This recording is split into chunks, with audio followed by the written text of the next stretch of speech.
Thank you very much. We thought we'd start with a morning song. Good morning. It's a long time since I've sung at 9:30. And fresh after some sugared pineapple was interesting. More than you needed to know. Right, we are the Full English, or we're some of the Full English, should I say. The Full English is a big web portal project which was put together by the English Folk Dance and Song Society. They got just short of £1.5 million or something like that. No, £500,000 from the Heritage Lottery to put a lot of the most important collections that were made around the turn of the last century, to scan them, digitise them and put them all freely available online for everybody to access. So this is the website of that organisation, and to celebrate the launch of it, they commissioned us to put together an album of material to bring some of these dusty archive pages, as the press release says, back to life and back into performance. So that's who we are, and we very luckily won a Folk Award for our album. So this is the context. That's been all fancy in the Albert Hall, and so today we're talking a bit both about the archive and that process, though we're not archivists, we're not experts in that field, though we've been accessing it as musicians, and talking about the process as musicians of turning things from these paper documents back into contemporary performance. We will do lots of songs, we'll introduce the songs, there'll also be a space at the end for some questions, so if you've got anything you want to say, that's great. If you want to join in, that's lovely too. I don't know if you all brought instruments or there'll be some choruses. Right. Yeah, Nancy. Okay, so there's lots of these pieces of work by this particular group, and it's kind of growing all the time still. They kind of kept adding collectors to the people who would be included in this archive.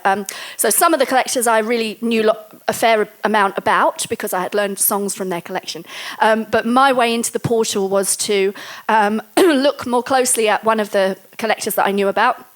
Lucy Broadwood was a very important collector. She was kind of very present right from the beginning of that golden age of folk song collection, and she actually had a family history of folk song collection as well. And she was, her sort of hand in the whatever preservation or putting out there of this material was very, very present, as I say. She edited a lot of other people's work. She collected close to where she lived. She collected in Scotland, and she also collected in the Surrey and Sussex border. I think she did a lot of stuff in.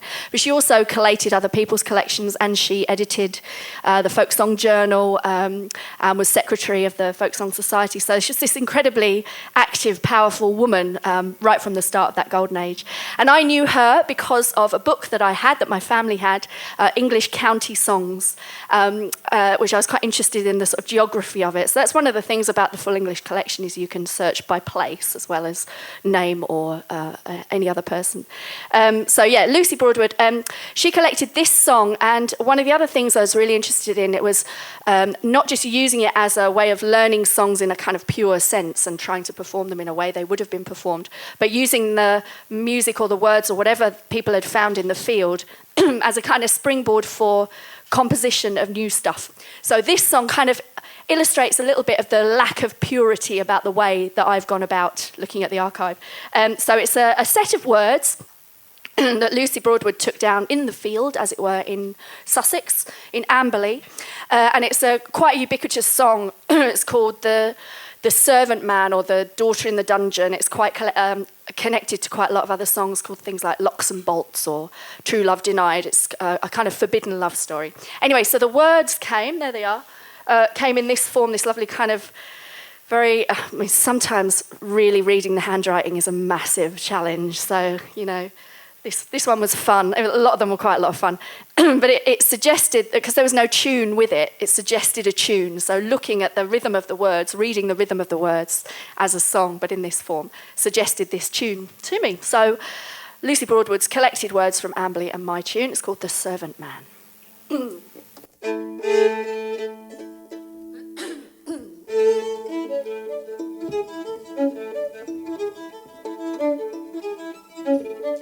It's of a damsel both fair and handsome, these lines are true as I have been told. On the banks of Shannon in a lofty mansion, her father chambered great stores of gold. Her hair was black as a raven's feather, her form and features to describe who can. But still this folly belongs to nature, for she fell in love with her servant man. As these two lovers were fondly talking, her father heard them and near them drew. As these two lovers were together walking, in anger home her father flew. To build a dungeon was his intention, to part true love he contrived a plan. He swore an oath on all his mansion, he'd part his fair one from a servant man. Young Edwin found her habitation, it was secured by an iron door. He vowed in spite of all the nation, he'd gain her freedom or love no more. So at his leisure he toiled with pleasure to gain the freedom of Mary Ann. And when he had found out his treasure, she cried, my faithful young servant man.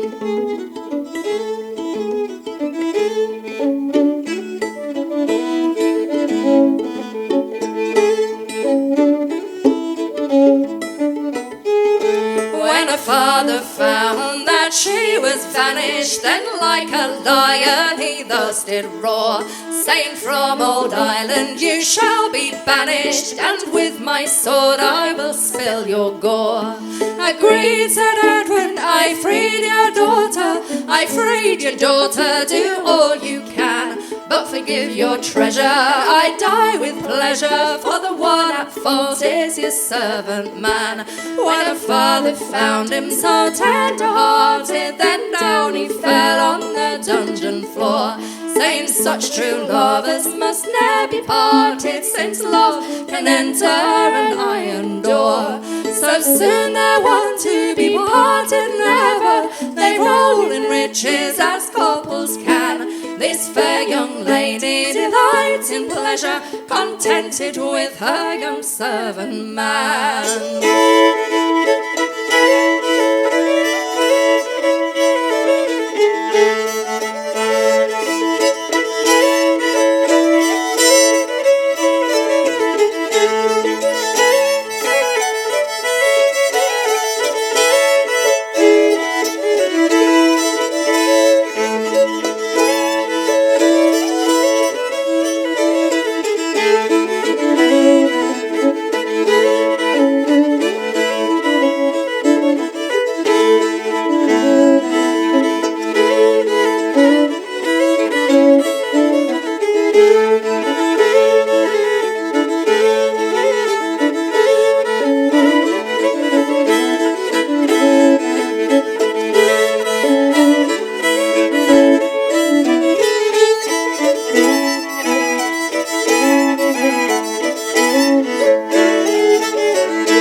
I realised I should have introduced everybody and said why this ties into the conference, because that would be helpful, wouldn't it?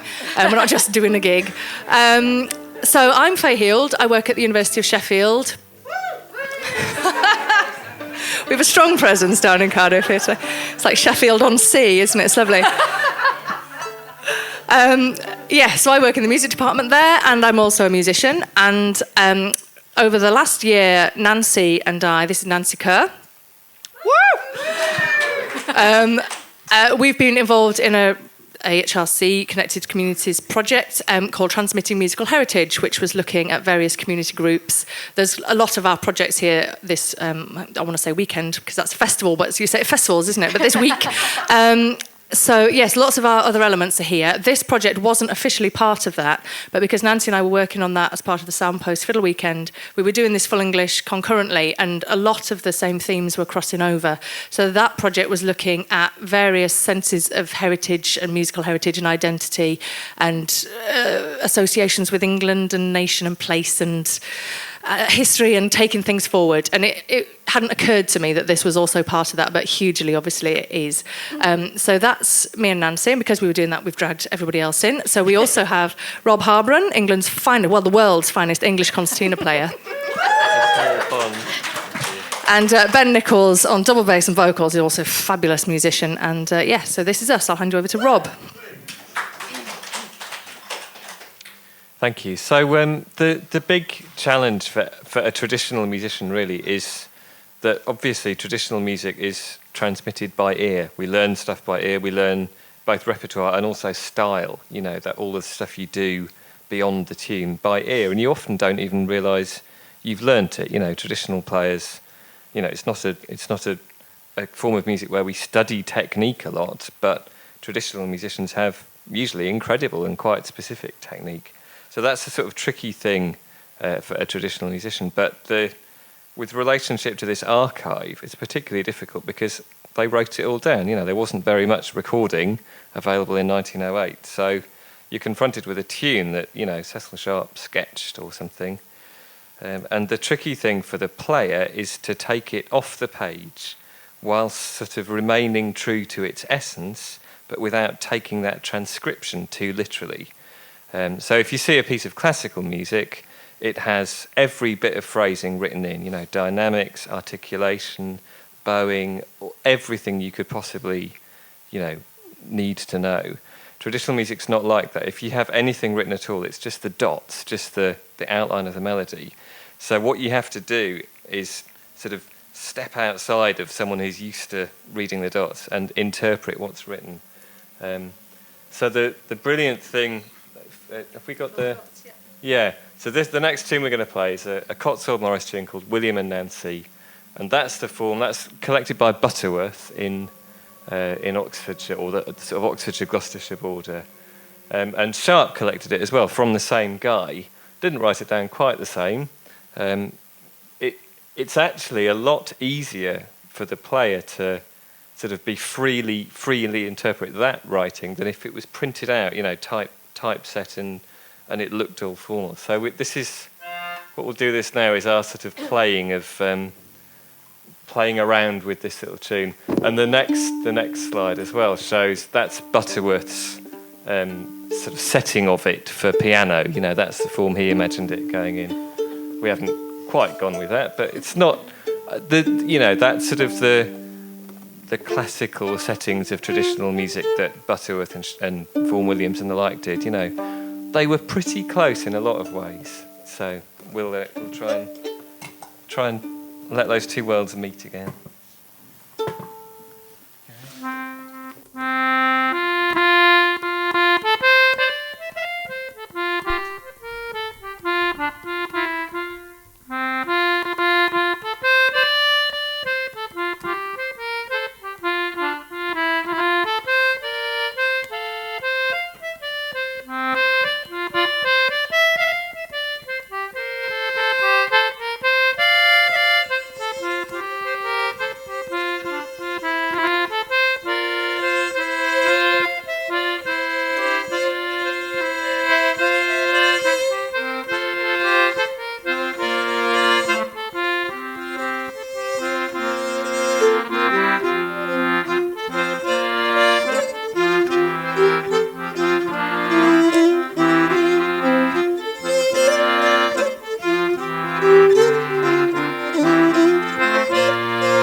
I'm going to change my order, flip back to this one. So, as an academic, the title of The Full English, I had a few concerns. So I don't know if anyone else has walked in with a slight suspicion on their eye. But we inherited it from this project, obviously, and it would seem churlish to change it just and add confusion. There are other elements that have folk song in England or things like that, other ways of phrasing it. But I thought I might just explain what it is a bit, just in defence slightly. So what should we deal with first? I'm fine with that's all right.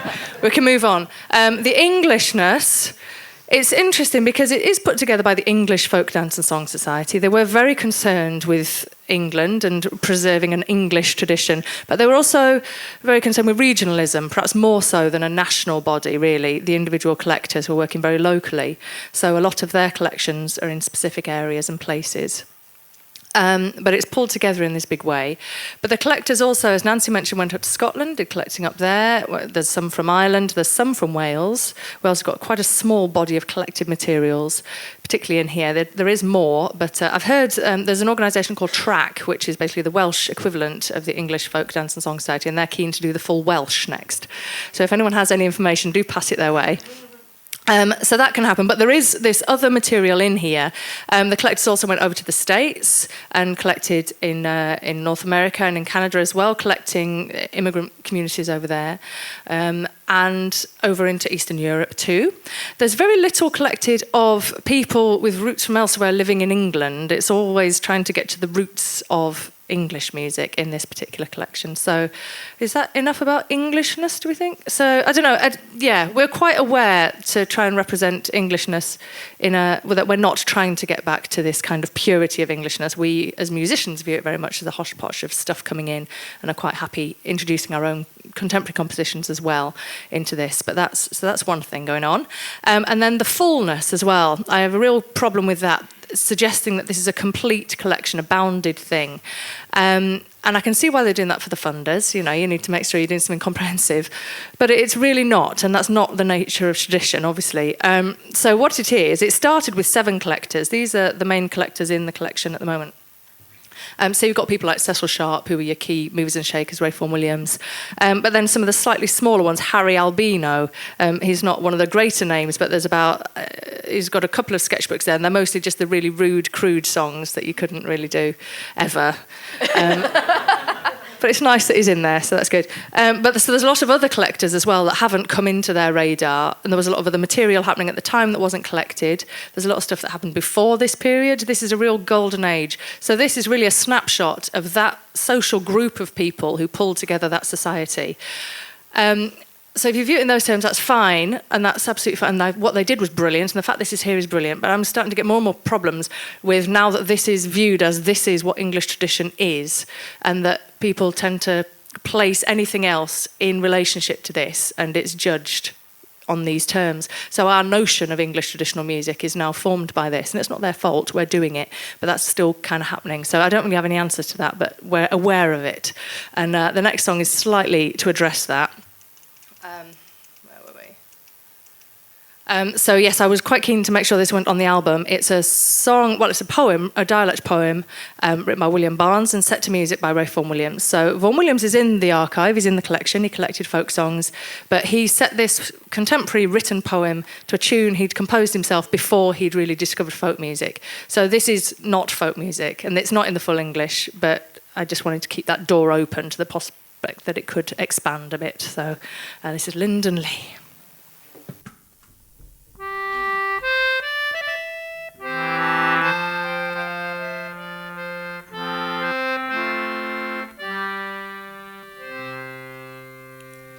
Within the woodland flowery glided, by the oak tree's mossy root, the shining grass blades ember shaded does now quiver underfoot, and birds do whistle overhead, and waters bubbling in its bed And there for me the apple tree do lean down low in Lindon Lee, where leaves that lately were a springing do now fade within the copse, and painted birds do say singing high above the timber top, and brown-leaved fruit is turning red in cloudless sunshine overhead, with fruit for me the apple tree do lean down low in Lindon Lee.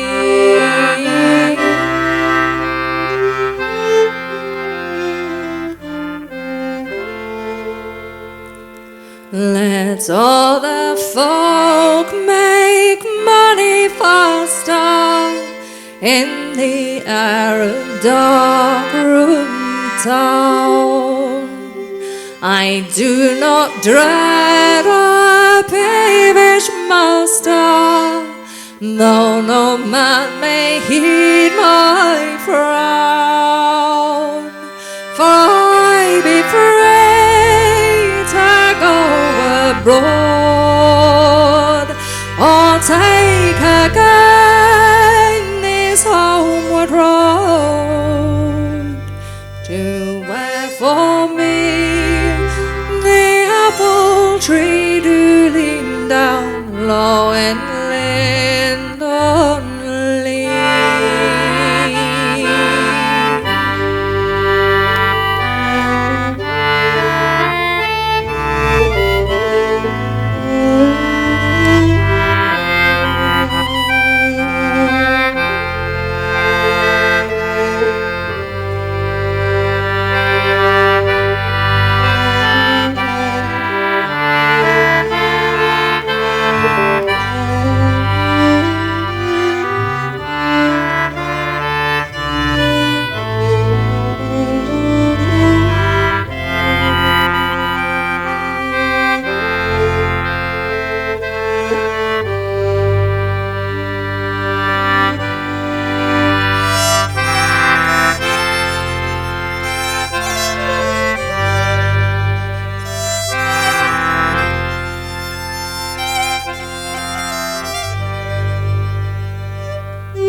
And there for me the apple tree do lean down low in Lindon Lee.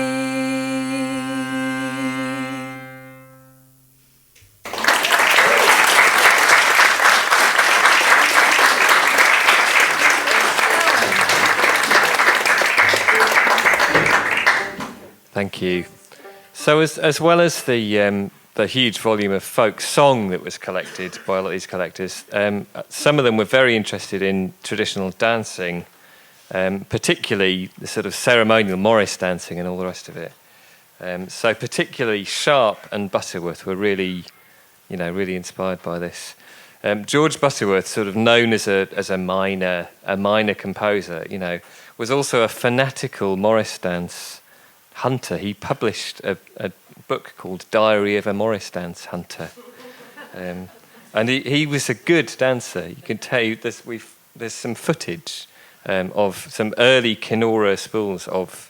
Well, first of all, we have Maud Carpelese doing a Bampton Princess Royal solo jig, pretty quickly, and with some funny sort of cuts in the film, and then her and her sister do a double jig, but then you see Butterworth doing a solo jig, and he's a good dancer. And then at the end we have a there's the four of them, the two Copley sisters, Sharp and Butterworth, doing a sort of it's actually a dance from Playford. Playford was a collector of dances and tunes much earlier. He published his first collection in 1651, so sort of selling it to the gentry, if you like. So it's interesting to see these more contemporary collectors doing a dance from an earlier collection. Sharp wasn't such a great dancer. He's a bit more of your sort of lumbering buffoon style of dancer. But so what I'll do now is I'll attempt to sort of play to these bits of footage. As I say, they're not sort of clean takes. They sort of jump and skip and that. So I'm not going to be in time all the way through, but I'll try and find the sort of sync points. The other thing I wanted to mention is one of the sources of a lot of these, actually a huge amount of Cotswold Morris dancing was collected from one guy, a guy called Charles Benfield, in the sort of Bledington, Idbury, Stow on the Wold area. And I spotted a great quote when I was preparing for this. Someone was sort of saying, well, how should the tune for that dance go? And he said something like, well, anyone can tell how the tune should go just by looking at the steps. So there you go, I'll do my best.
Hello.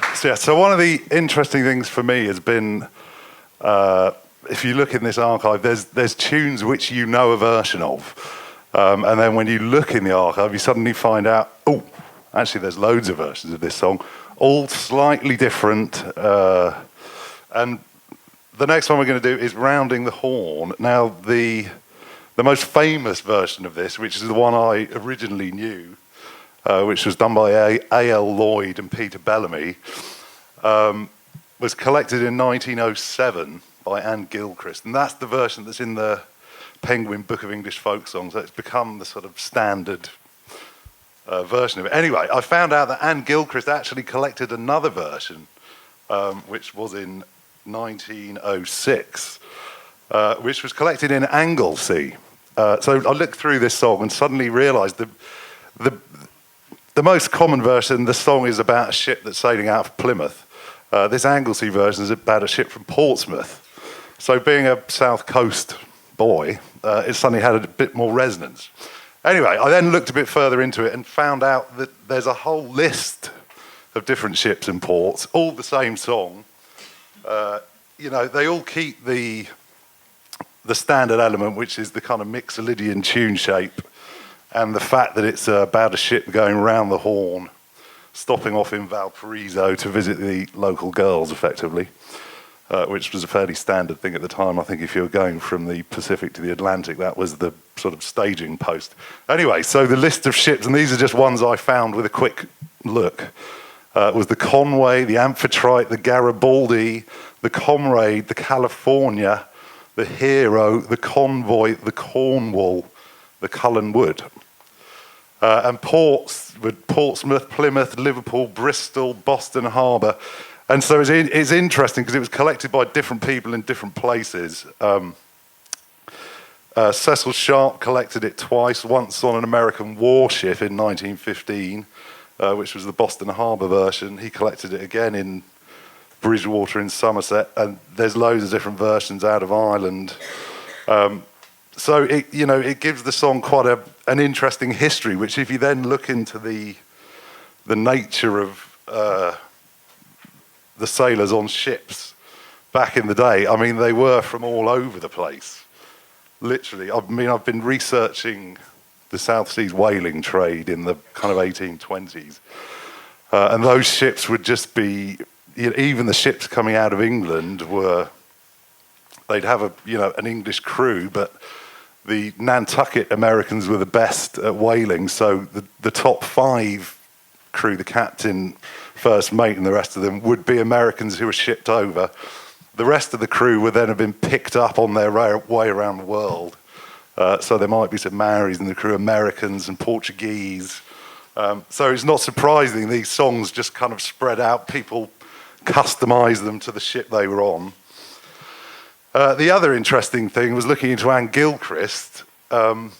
She had a bit of an ongoing issue because she collected quite a lot of sailor-related stuff, shanties, songs, and she had this paranoia that the people who were singing the songs were changing the words because she was a lady, and they were a little too bawdy to be sung in front of her. So she had this kind of thing, well, maybe that's not actually how it goes. Anyway, I think the long and the short of it is there's no point being too reverent to the sources you find, because the original singers most definitely weren't. So this is Rounding the Horn.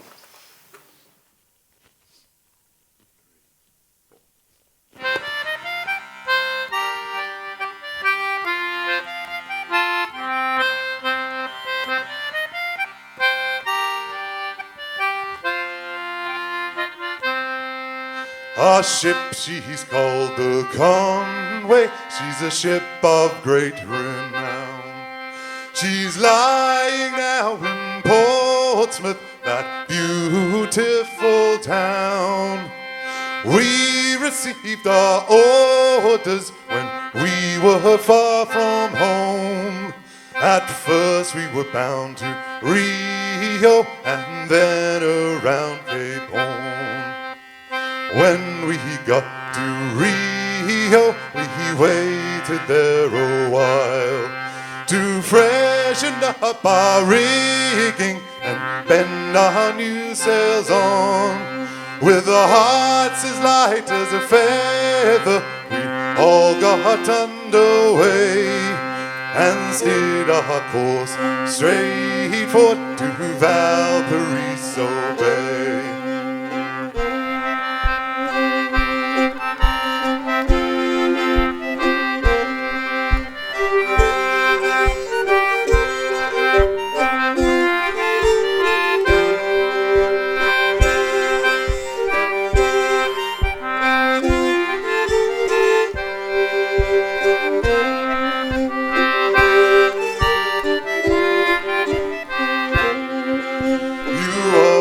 Sons of Neptune, all standing in a row, with your frocks and trousers as white as the snow. From ship to ship they cheered us as we did sail along, and wish us pleasant weather in going round Cape Horn. We are around the my buttes 5 nights and 5 days. The river we first anchored at was Valparaiso Bay, for to see those Spanish girls and solemnly declare they'd far exceed you English girls with the lovely heads of hair.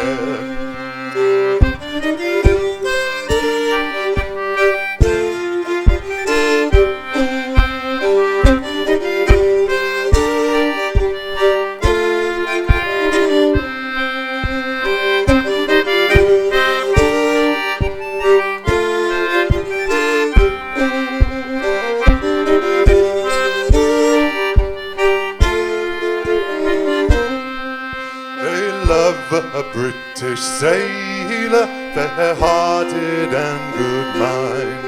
For what they have got, they'll share along with thee. They are not the same as you English girls, for they will not impose. And when your money does run out, they will not pawn your clothes. Farewell to Valparaiso, farewell for a while. And to you, those Spanish girls, and sweetly you smile. When our ship she be paid off, we'll sit right down and sing farewell to Valparaiso and young girls round Cape Horn.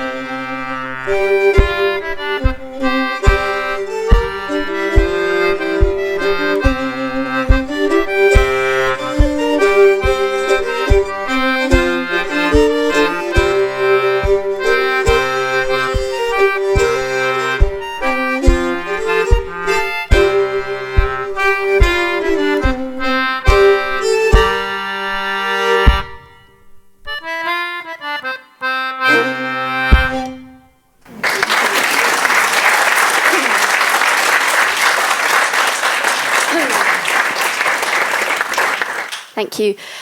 Going back to the idea of this material and the material that it kind of opens up a door to, being a platform for composition. And this is a brand new song that I wrote specially for the Full English Project and inspired by it.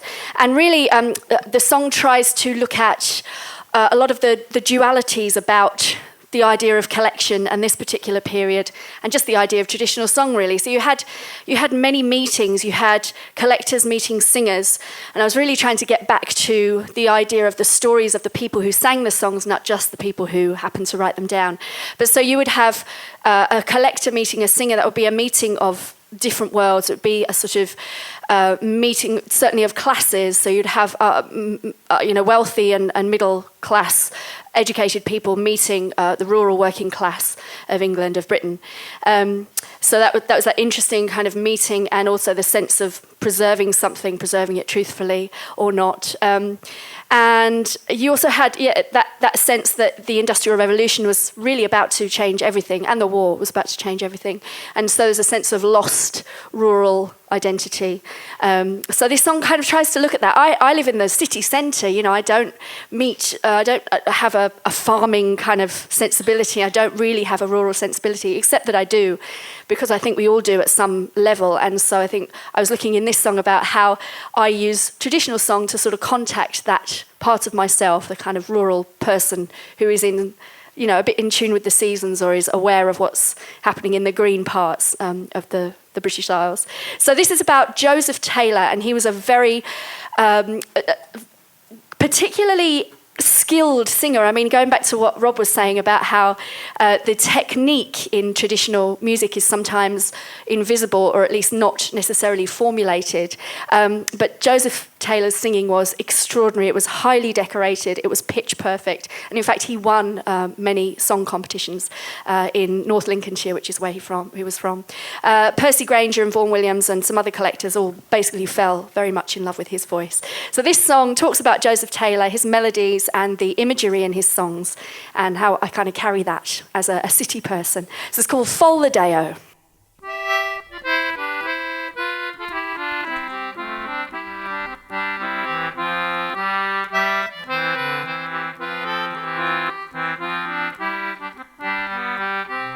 Some do sing as though the summer's coming, though the sun is gone beyond the hill, and though blossoms blow and bees are humming, we'll remember cold November's chill. For the day our love is sweet, oh, seeds are blooming underneath our feet, oh, blow the fields through city streets, oh, like a Joseph Taylor melody.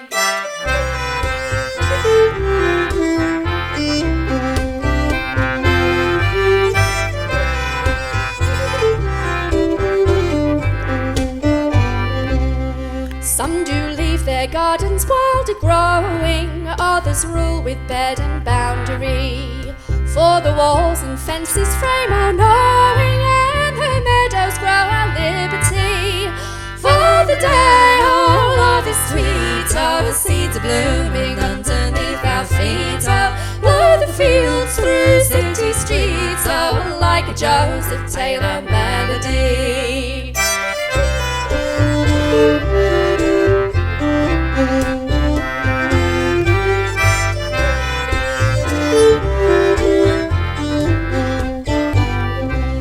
Though the end of time is long before us, we are haunted like the olden pair. Let us sing like it's the 5th of August, and our love is way beyond the fair. For the day our love is sweet, oh, seeds are blooming underneath our feet, oh, blow the fields through city streets, oh, like Joseph Taylor melody.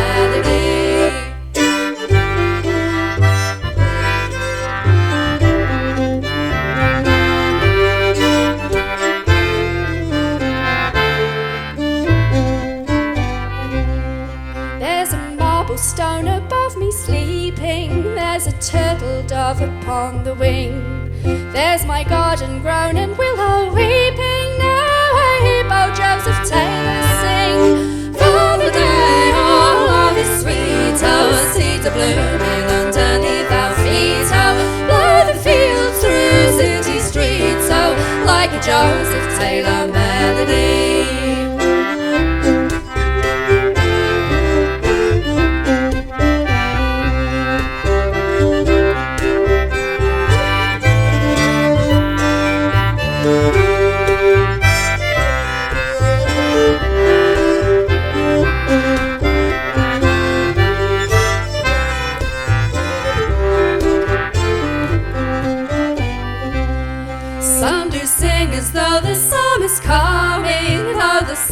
Gone beyond the hill, and though blossoms blow and bees are humming, we'll remember cold November's chill.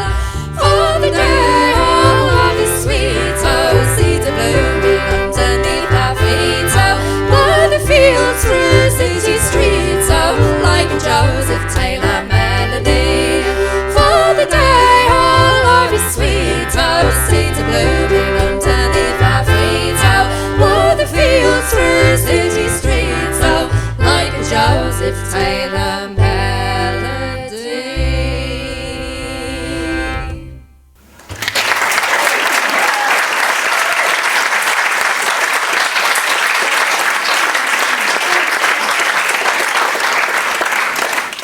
Thank you very much. We'd like to open it up a bit now.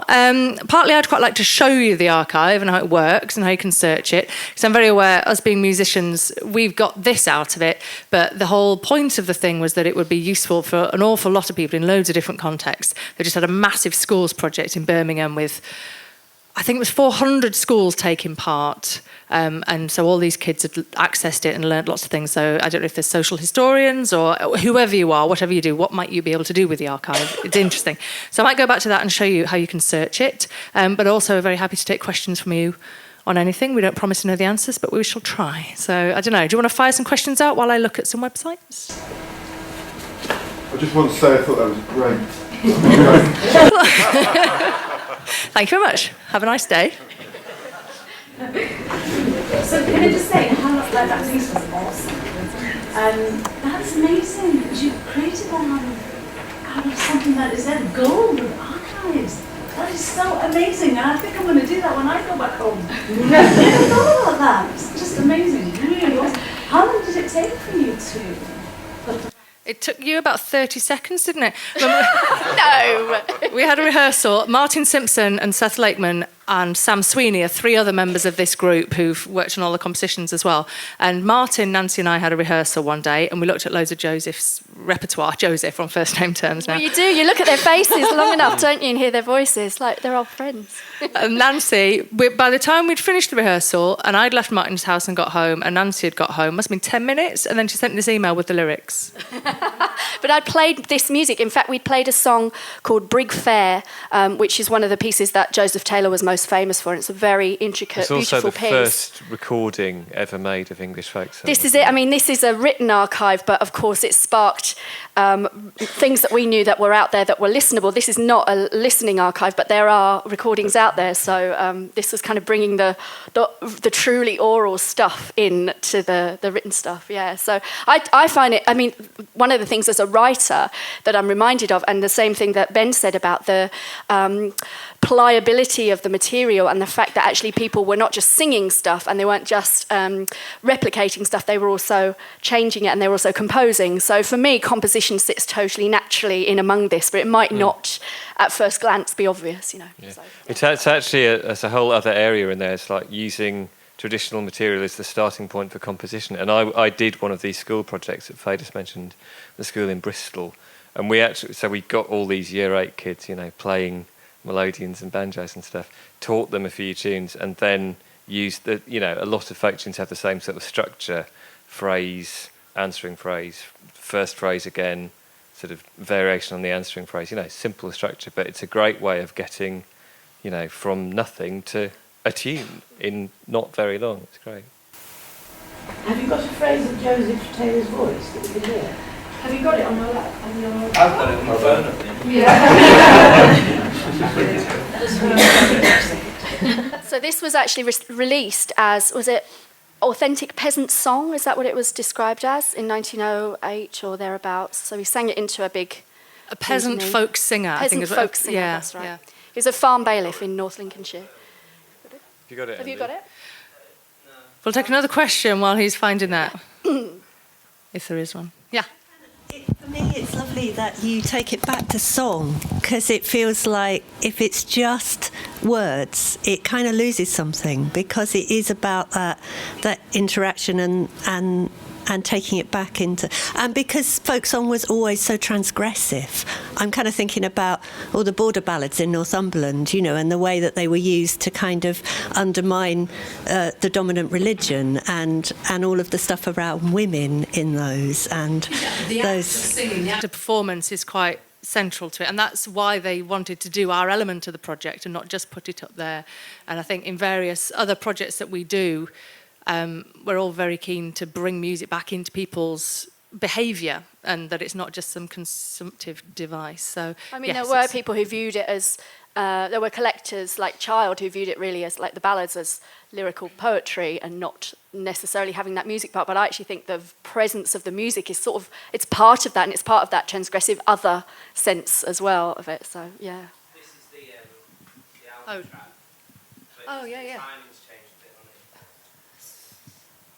And the key, actually. So this is Joseph. He doesn't have his own contemporary band with him. It's the sound of his voice. this will have his voice and then us with our orchestration underneath. It was on the 5th of August, the weather hot and fair, unto brick fair I did the repair, for love I was inclined. I got up with the lamp in the morning, with me heart to be, expect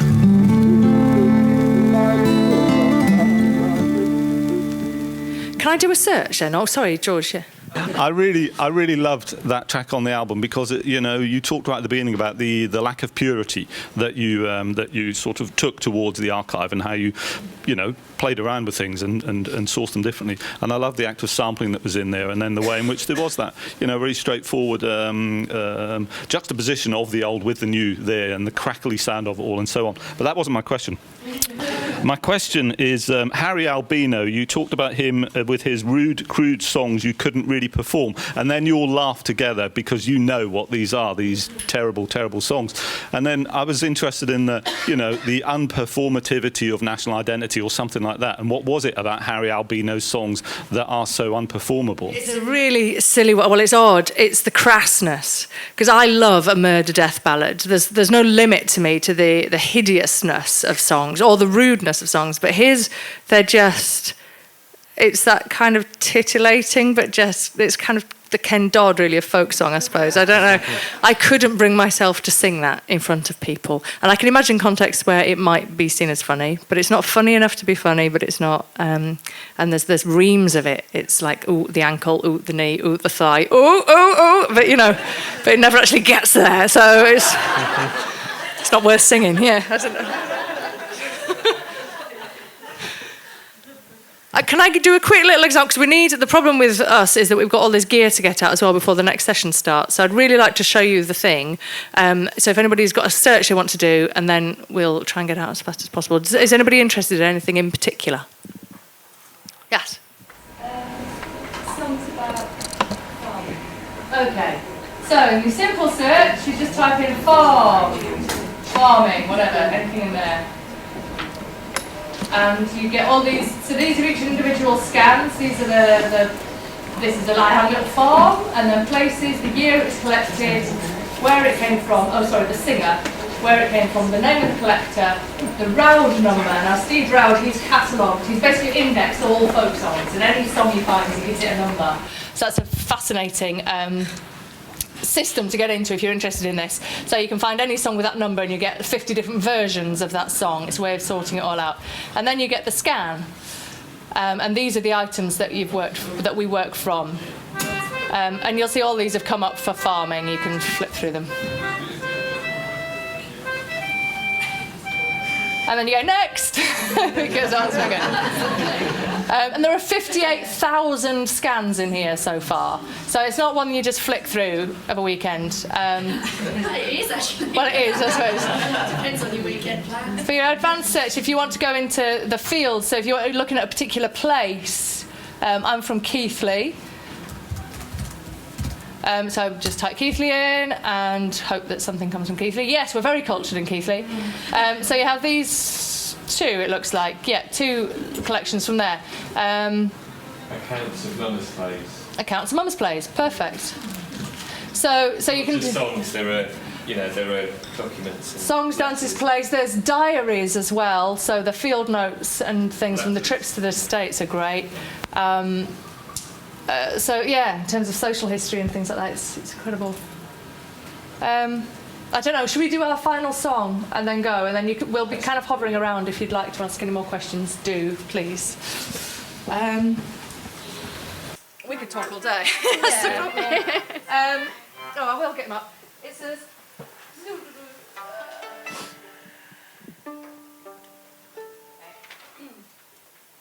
this song, as I say, there were 58,000 songs there, and we were commissioned to do our show, do something, with no real other boundary to that. And so I was getting a bit sick of looking through everything and getting lost and trying to work out, well, what should this be? Trying to get categories.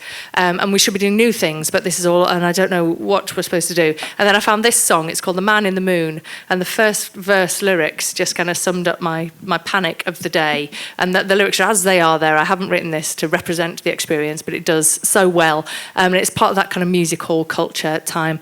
It's collected by Alfred Williams, who is interesting as a collector because he was of the working class. He was self-taught, did a lot of education, taught himself loads of different languages, and got very interested in local culture and history as well, and folklore. So yeah, a song called The Man in the Moon. Are you up for singing? We'll give you the words. We'll sing along as well. So thank you very much. We hope to see you again.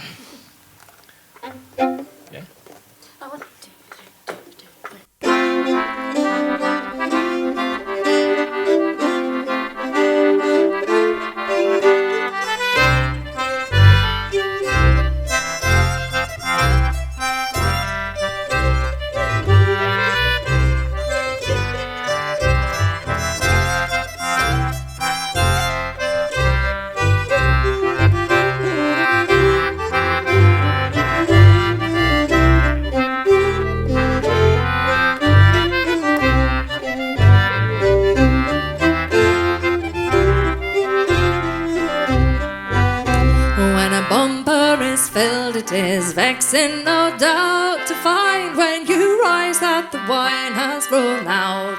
Sure, it's an equally unpleasant thing to be asked for a song when you've no left to sing.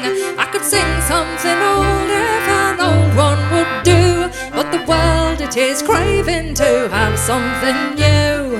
What to select for the words or the tune, I in fact know no more than the man in the moon.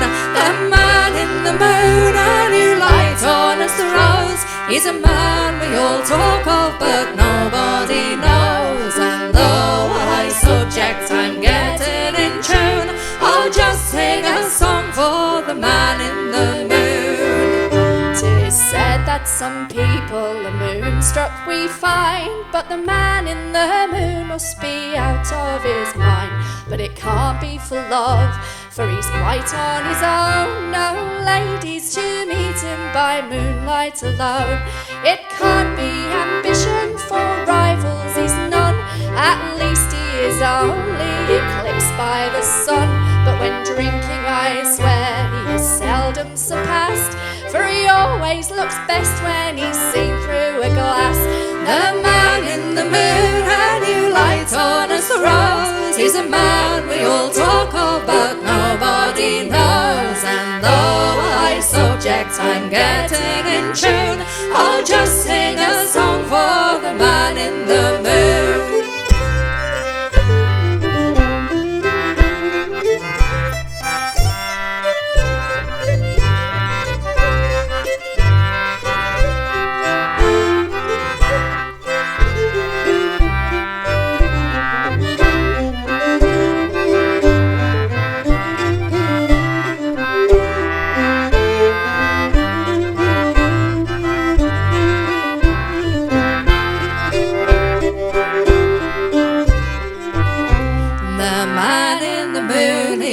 Lead a queer life with no one around him, not even a wife.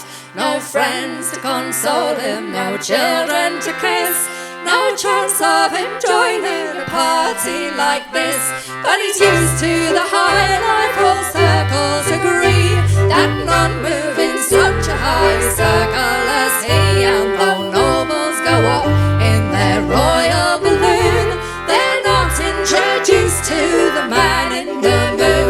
The man in the moon, a new light on his rose. He's a man we all talk about, nobody knows. So though I subject I'm getting in tune, I'll just sing a song for the man in the moon.